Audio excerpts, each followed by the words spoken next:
이상민 전 행안부 장관은 징역 23년이 선고된 한덕수 전 국무총리와 혐의의 많은 사실관계를 공유하고 있습니다. 이 때문에 이번에도 구형을 넘어서는 중형이 선고될지 관심인데요. 이고은 변호사와 전망해 보겠습니다. 어서 오십시오. 안녕하세요. 네, 자 일단 오늘 오후 2시에 1심 판단이 나옵니다. 오늘 선고 어떤 과정으로 진행됩니까? 네, 일단 오늘 선고 역시나 생중계로 많은 국민들께서 그 선고 장면을 함께 지켜보실 수 있을 것으로 보여집니다. 일단은 한덕수 전 총리에 대한 이 선고 순서와 동일한 맥락으로 갈 가능성이 상당히 높다고 생각이 드는데요. 네. 일단은 이 특검에서 기소한 이 공소사실 혐의의 요지에 대해서 먼저 재판장이 설명을 할 겁니다. 그런 다음에는 일단 비상계엄 선포 자체가 내란에 해당하는가 이 부분에 대해서 언급을 하고요. 이후에 순차 이 전 장관이 받고 있는 혐의별로 유무죄에 대한 판단에 대해서 설명할 가능성이 높습니다. 예를 들어 이 내란 중요임무 종사에 해당이 되는지, 직권남용에 해당이 되는지, 그리고 마지막으로 위증죄에 대해서 유무죄 판단을 어떻게 할지 이 부분에 대해서 판단을 먼저 내린 다음 마지막으로는 양형에 대한 요소에 대한 판단으로 마무리될 것으로 보여집니다. 예. 자, 이 전 장관의 혐의를 판단하려면 말씀해 주신 대로 이 비상계엄이 곧 내란이었느냐 이 부분을 먼저 판단을 내려야 할 것 같은데 한 전 총리 1심에서는 위로부터의 내란이라는 판단이 나왔잖아요. 네, 그렇습니다. 사실 한덕수 전 총리 때의 이 재판장과 오늘 이상민 전 행안부 장관에 대해서 판단을 내린 판사가 다르지만 그럼에도 불구하고 이 재판부별로 12월 3일에 선포됐던 비상계엄 자체가 내란이다라는 판단을 동일하게 내놓을 가능성이 상당히 높다라는 생각이 듭니다. 예. 가령 예를 들어 윤석열 전 대통령의 이 체포방해 등 사건에서도 사실상 한덕수 전 총리와 혐의가 맞물리는 그러니까 그때 당시에 공문서 위조 행사 부분이 무죄다라는 판단이 재판부가 달랐음에도 불구하고 동일한 범위로 일부 무죄 판단을 내렸거든요. 이런 것을 볼 때 오늘 이상민 전 장관에 대한 판단에 있어서도 한덕수 전 총리에 대해서 이진관 부장판사가 12월 3일 비상계엄 선포 자체가 내란이다라는 취지의 판단을 내린 만큼 그러한 판단이 나올 가능성이 상당히 높지 않을까 예측해 볼 수 있습니다. 예. 이상민 전 장관은 행안부 장관이었기 때문에 이 범죄 혐의를 구성하는데도 그 점이 크게 작용하는 것으로 알려졌는데요.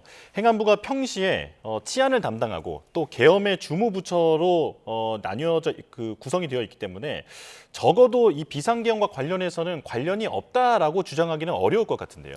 네, 그렇습니다. 지금 이상민 전 장관이 받고 있는 혐의, 말씀해준 혐의가 바로 이 주무부처인 행안부 장관이었지 않느냐. 그럼에도 불구하고 이 불법적인 비상계엄 선포를 막지 못하고 사실상 방조했던 것이 일종의 자기로 봐야 된다라는 취지로 지금 이 내란 중요임무 종사 내지는 직권남용 혐의가 적용되고 있는 것입니다. 예. 이러한 논리는 한덕수 전 총리 때도 역시나 이진관 부장판사가 동일한 취지로 이 내란 중요임무 종사 혐의를 선택해서 유죄를 선고했는데요.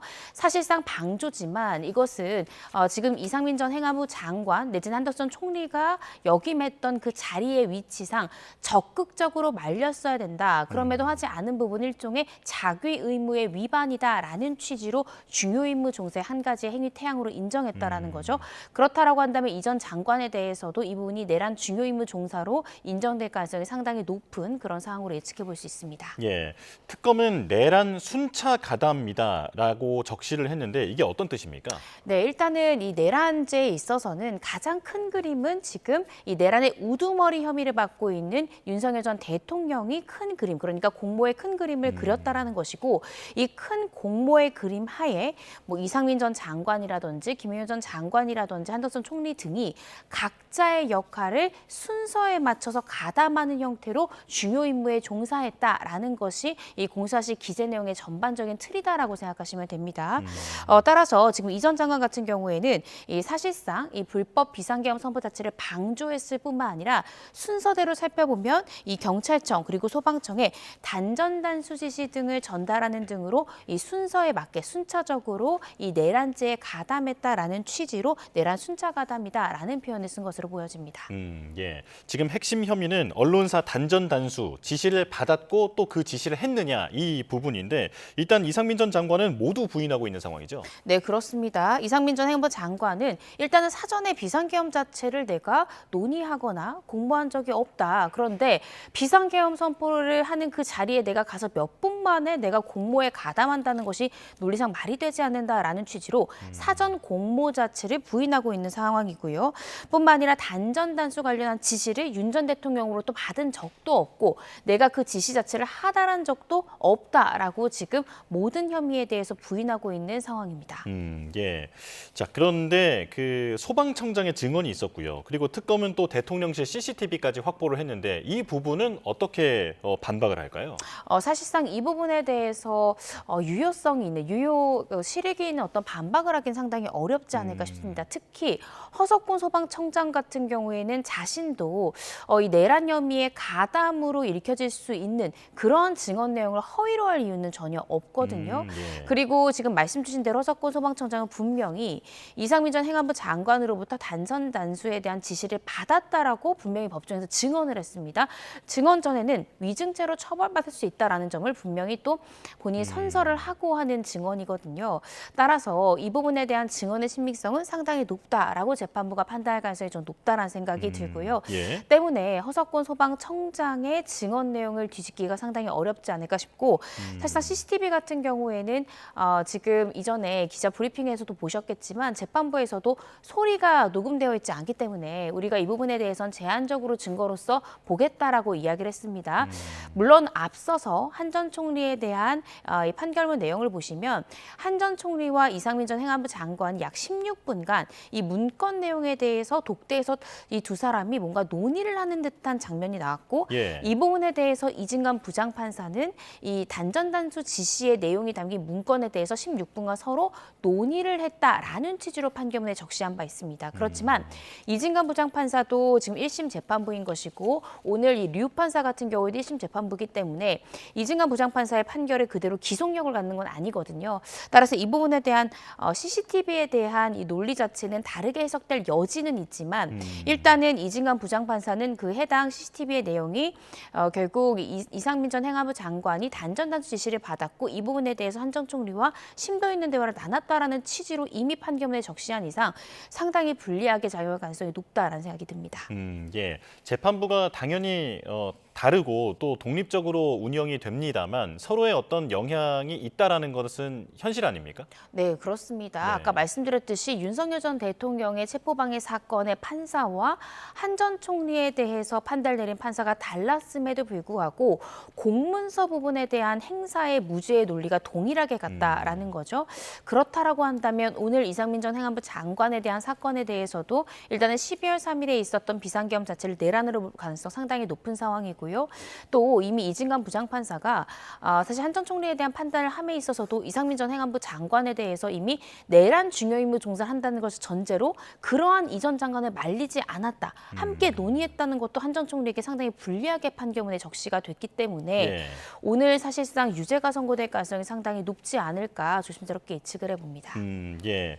자, 그런데 그 한덕수 전 총리의 그 선고 그 판결문에 대해서 이 전 장관 측은 반박문을 냈는데 그러니까 어떤 이 판결문의 내용에 오류가 있다 이런 내용이더라고요. 네, 그렇습니다. 지난달 말에 지금 한 전 총리의 판결문에 이상민 전 행안부 장관의 이름이 300번이 넘게 적시가 됐고 사실상 이진관 부장판사 같은 경우에 이미 이 전 장관이 이 내란에 적극 가담했다라는 전제하에 판결문을 적시했거든요. 네. 그렇다라고 한다면 이 전 장관에게 상당히 불리하게 작용할 수 있는 판결문입니다.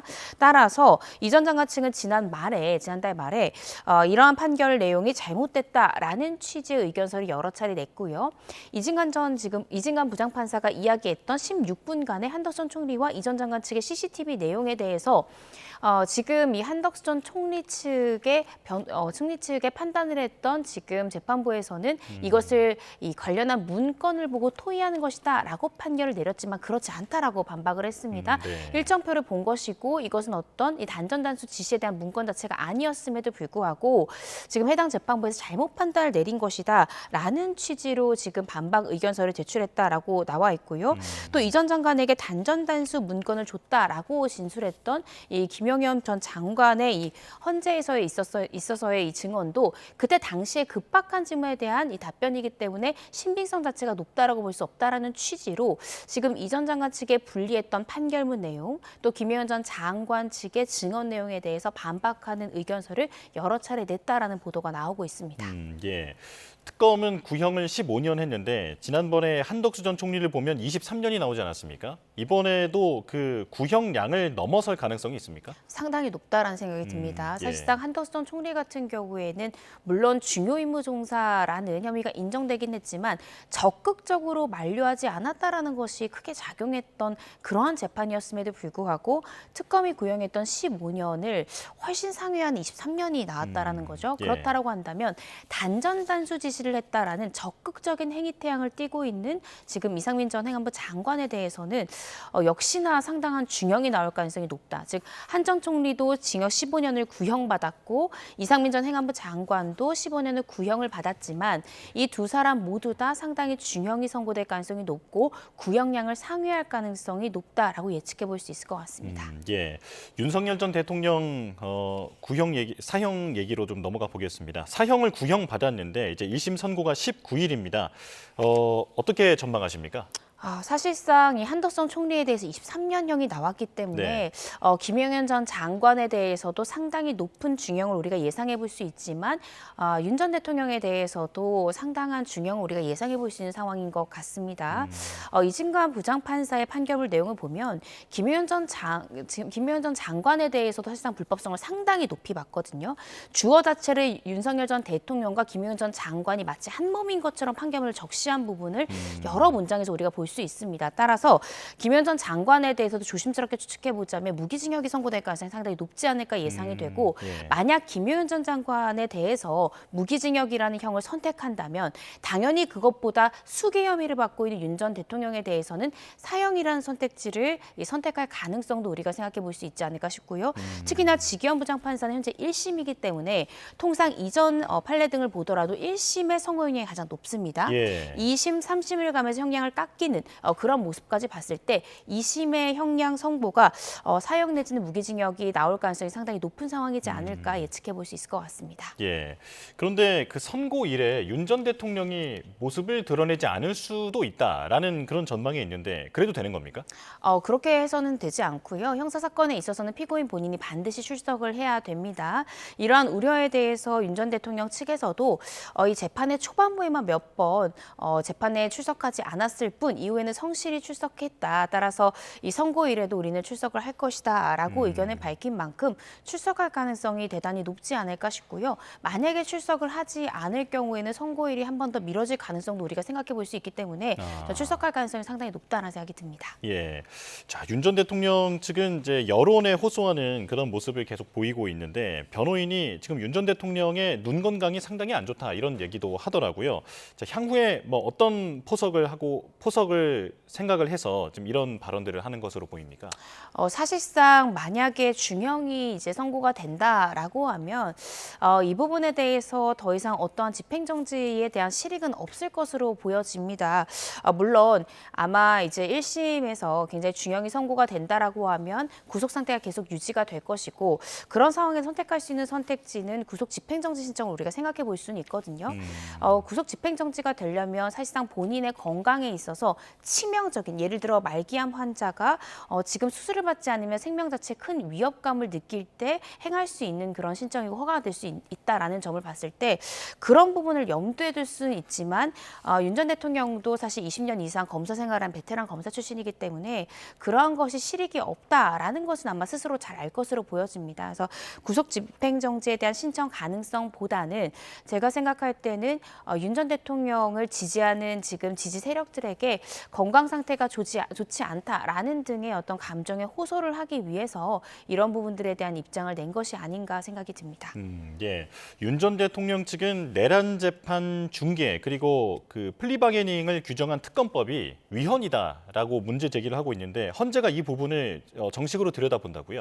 네, 그렇습니다. 헌재에서 심판 회부 결정을 했습니다. 말씀 주신 대로 크게 두 가지 부분에 대해서 살펴보겠다라고 이야기를 했는데요. 일단 내란 재판 자체 단체가 생중계를 의무로 규정했다라는 점에 대해서도 문제가 있다라고 윤 전 대통령은 청구를 했던 것이고, 뿐만 아니라 이 소위 플리바게닝이라고 하는, 그러니까 이 내란 가담자가 스스로 자수한다든지 타인의 혐의에 대해서 진술을 적극적으로 한다든지 이럴 때는 형벌을 감경 또는 면제할 수 있다라는 이 내란특검법 제25조가 나의 기본권을 침해한다라는 취지로 헌법소원을 냈는데요. 일단은 지금 이 부분에 대해서 심판을 청구할 만한 적법한 요건은 갖췄다라고 헌재에서 봐서 심판 회부 결정을 한 그런 상황입니다. 예, 직위원 재판부에는 위헌 법률 심판도 제청을 신청했는데 받아들이게 되면 재판이 정지되는 겁니까? 네, 그럴 수 있습니다. 그렇지만 아직까지 위헌 법률 심판 제청 신청에 대한 직위원 판사의 판단 나오지 않았습니다. 아마 이 부분에 대해서는 19일에 있을 1심 판결 이래 이 위헌 법률 심판 제청에 대한 재판부의 의견을 동시에 선고할 가능성이 높은데요. 만약에 이것을 인용할 생각이었다면 이렇게 선고기일까지 이 제청 신청에 대한 의견을 재판부가 밝히지 않는 경우는 없습니다. 따라서 아마 기각할 가능성이 상당히 높기 때문에 아마 판결 선고일에 아마 이 부분에 대한 의견을 개진하지 않을까 싶습니다. 네, 알겠습니다. 여기까지 설명 듣겠습니다. 이고은 변호사와 함께했습니다. 고맙습니다.